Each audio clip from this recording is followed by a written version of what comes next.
Hi, I'm Anika She, and she talks crime.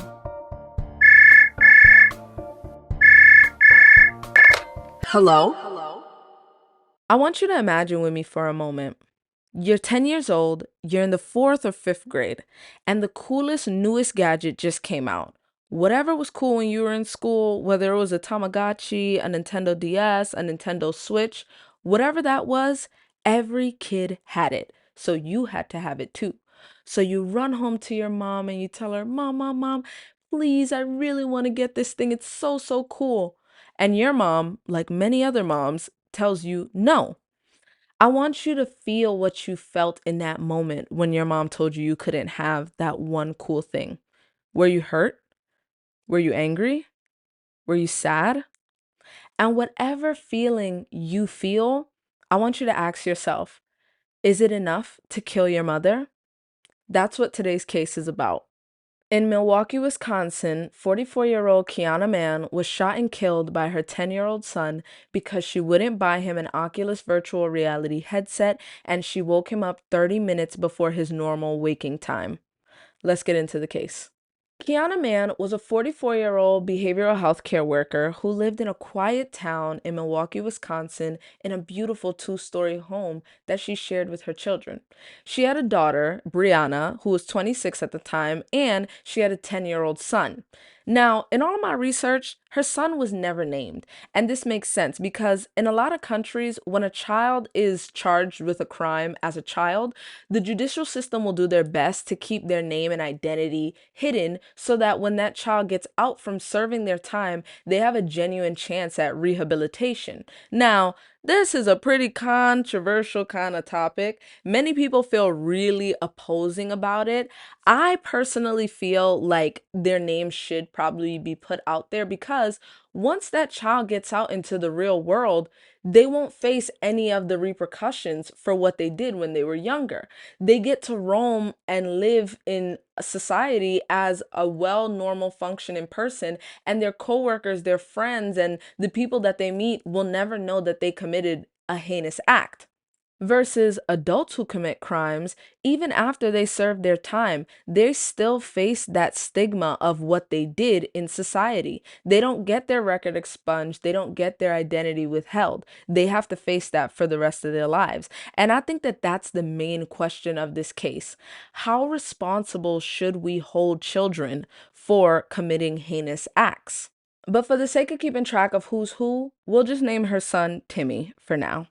Kiana was loved by not only her family and her friends, but even her coworkers. And that is such a testament to who she was as a person because whose coworkers loves them as much as they loved her?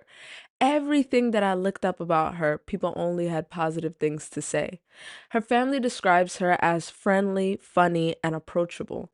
They said that she had a beautiful smile. And I'll tell y'all, when I looked her up, I was genuinely taken aback by how pretty she was. But beauty wasn't the only thing she had going for herself. She was also enrolled in Concordia University, where she planned to get her master's degree in business. She was only 6 credits shy when she was tragically killed. Kiana's mom said that she dedicated her entire life to the mental health field, which is why she was going to school to get her business degree so that she could open up her own facility. You could tell that she had an immense amount of care and love for mental health as a whole, which is why when she started to see disruptive and disturbing behaviors in her own child, she did everything she could as a mother and as a mental health worker. She signed her son up for therapy. Now, I think that this is really commendable because for many years, and even till this day, therapy is considered pretty taboo in the Black community. And Kiana and her family are Black, by the way.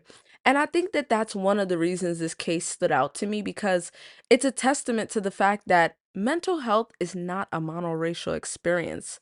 Your mind does not care whether you're Black, you're white, or you're Asian. If you're suffering, you need to seek help. Kiana's son, Timmy, as we've named him, was 10 years old and in the fourth grade at the time of the crime.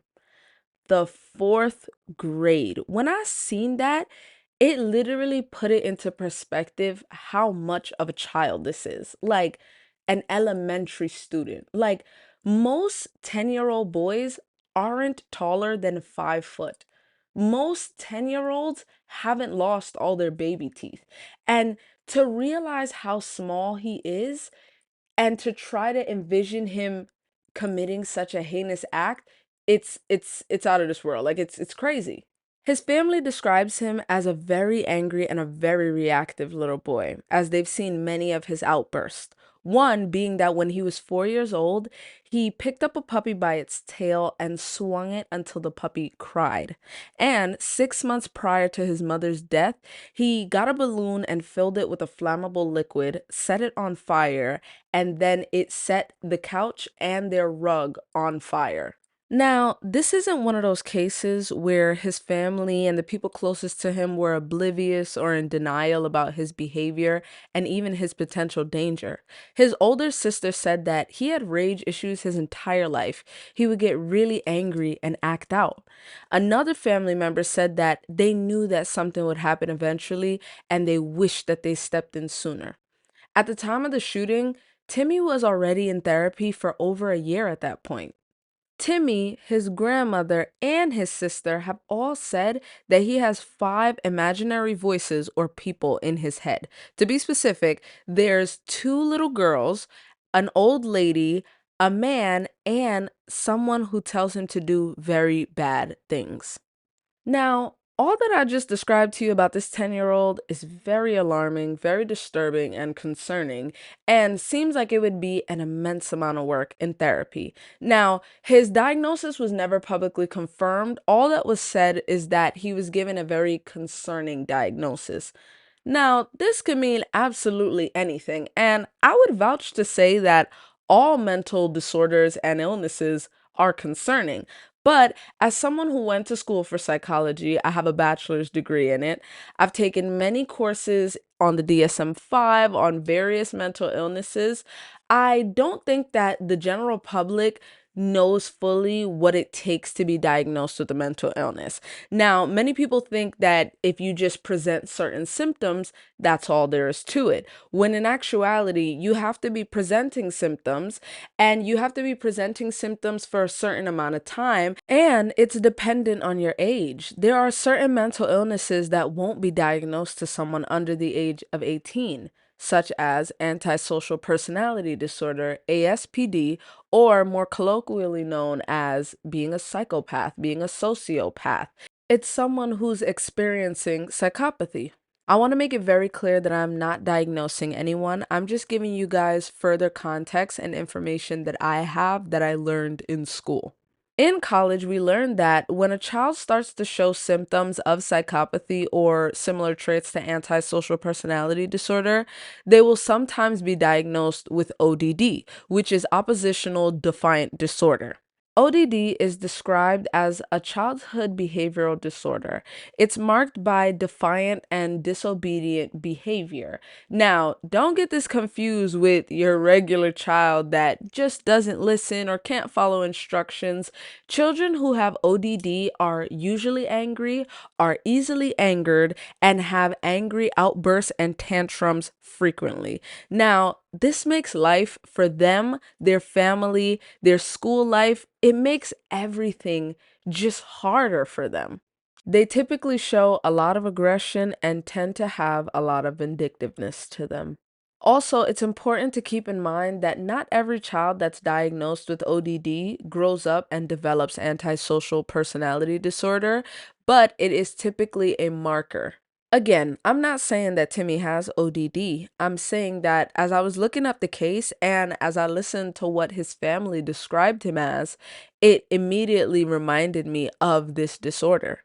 My research also reminded me of something called the McDonald Triad. Now, this has nothing to do with McDonald's, but the McDonald Triad is basically the theory that there are 3 signs that will tell you if a child will grow up to become a serial killer or commit a heinous crime.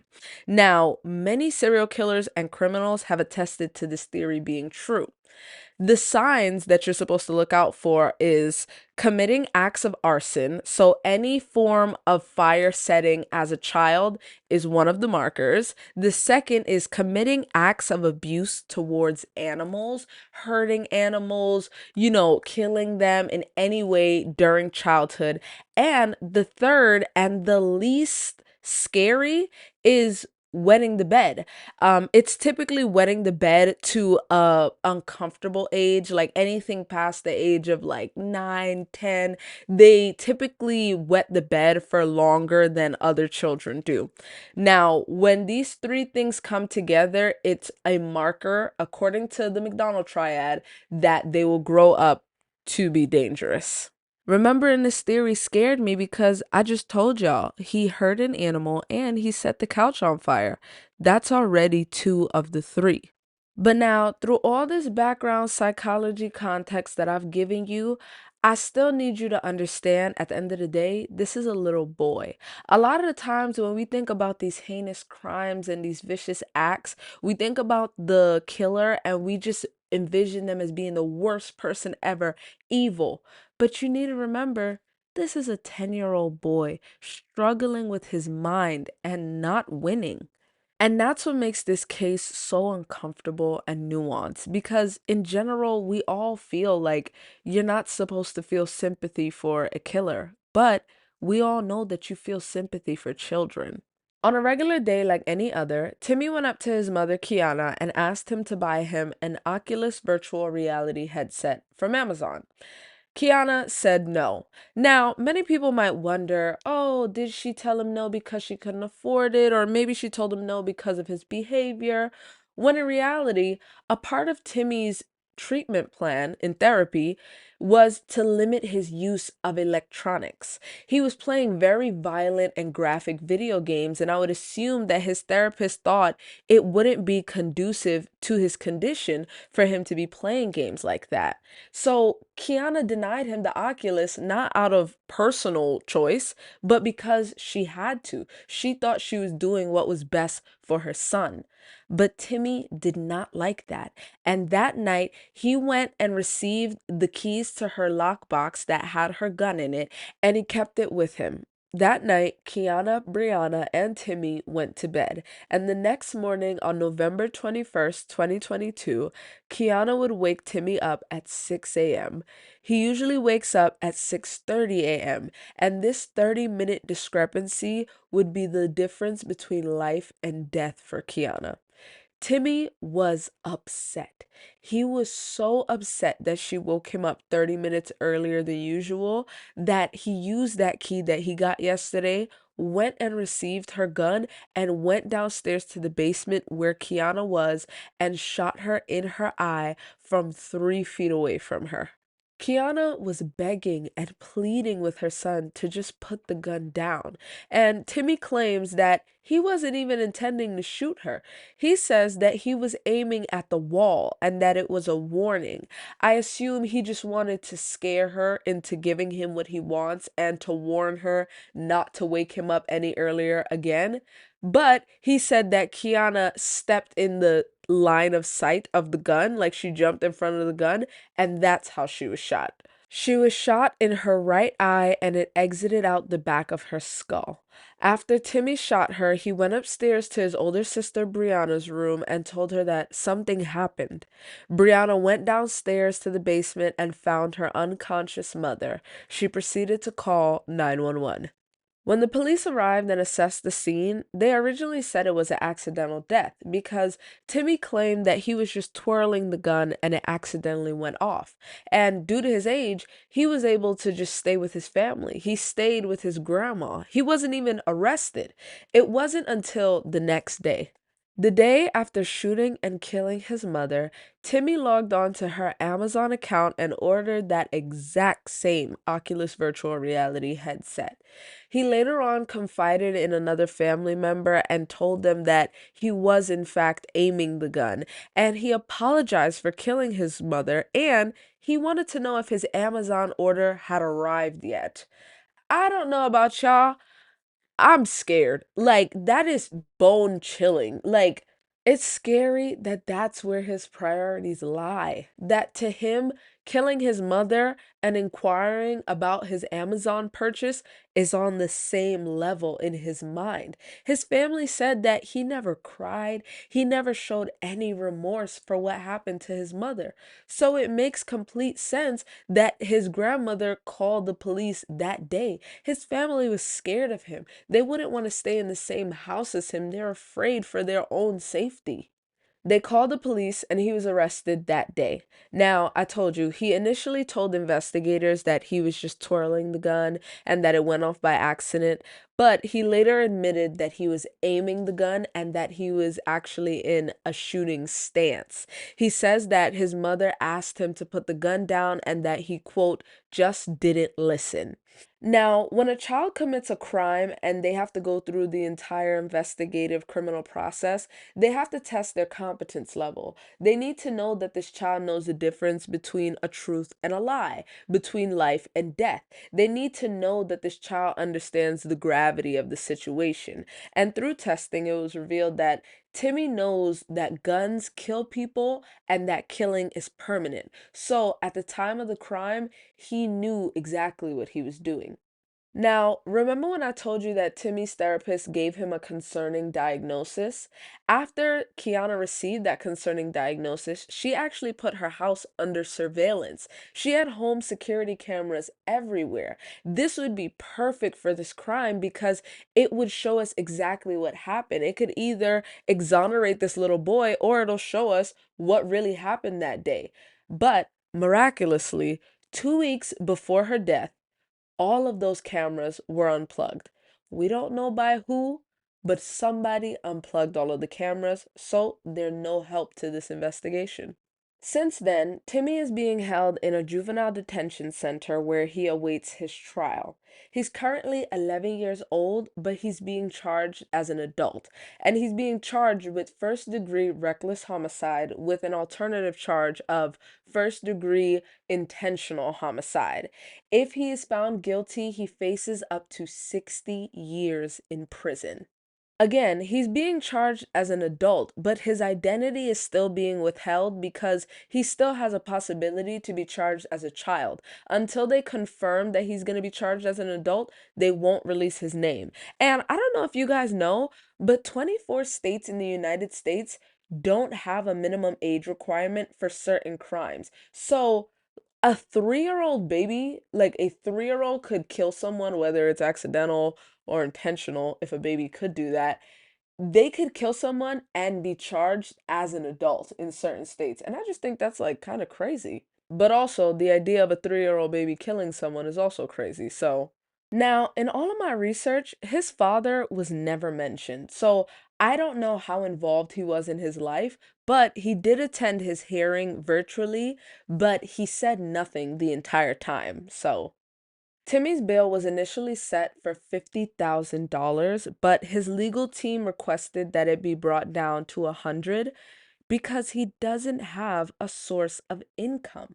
Like, it literally shows his age so much that they justified the $100 bail because that's the money that he saved from birthday gifts and couch surfing and looking through couches for little quarters. Like, this is a child. It makes sense that he doesn't have anybody to financially support him because the people that would be financially supporting him is his family. And his family is grieving the loss of his mother, and they're also afraid of him. So they have motive to want to keep him where he is. But his bail request was denied, so it remains at $50,000, and they added a travel restriction. So even if he did somehow get the money to get out, he literally can't even leave Milwaukee. So he remains at his juvenile detention center.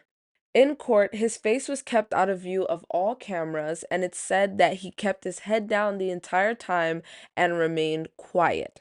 His family said that he still shows no remorse, and he also claims to have blacked out the entire crime, like he doesn't remember what happened. But anytime someone brings it up, he switches the subject over the phone, reminding them to make sure his electronics, his tablets, his laptops are all packaged away for him for when he gets out, I assume.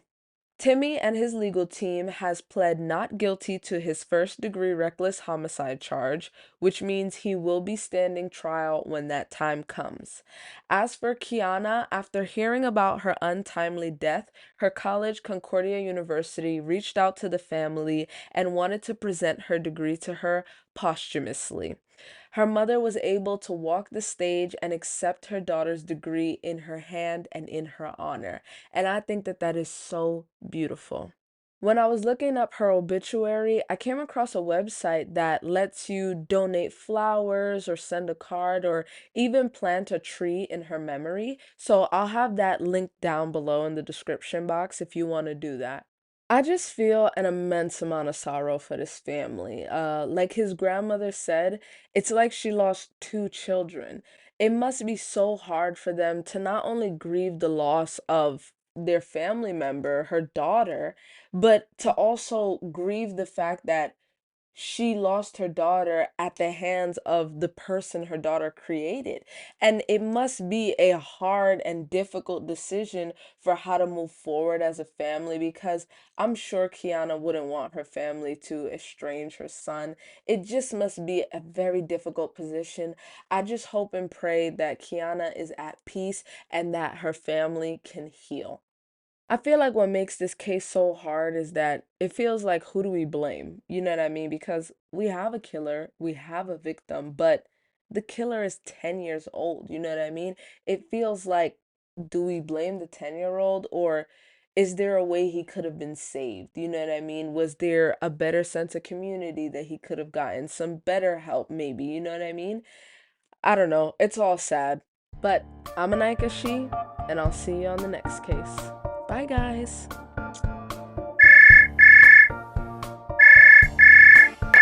Hello?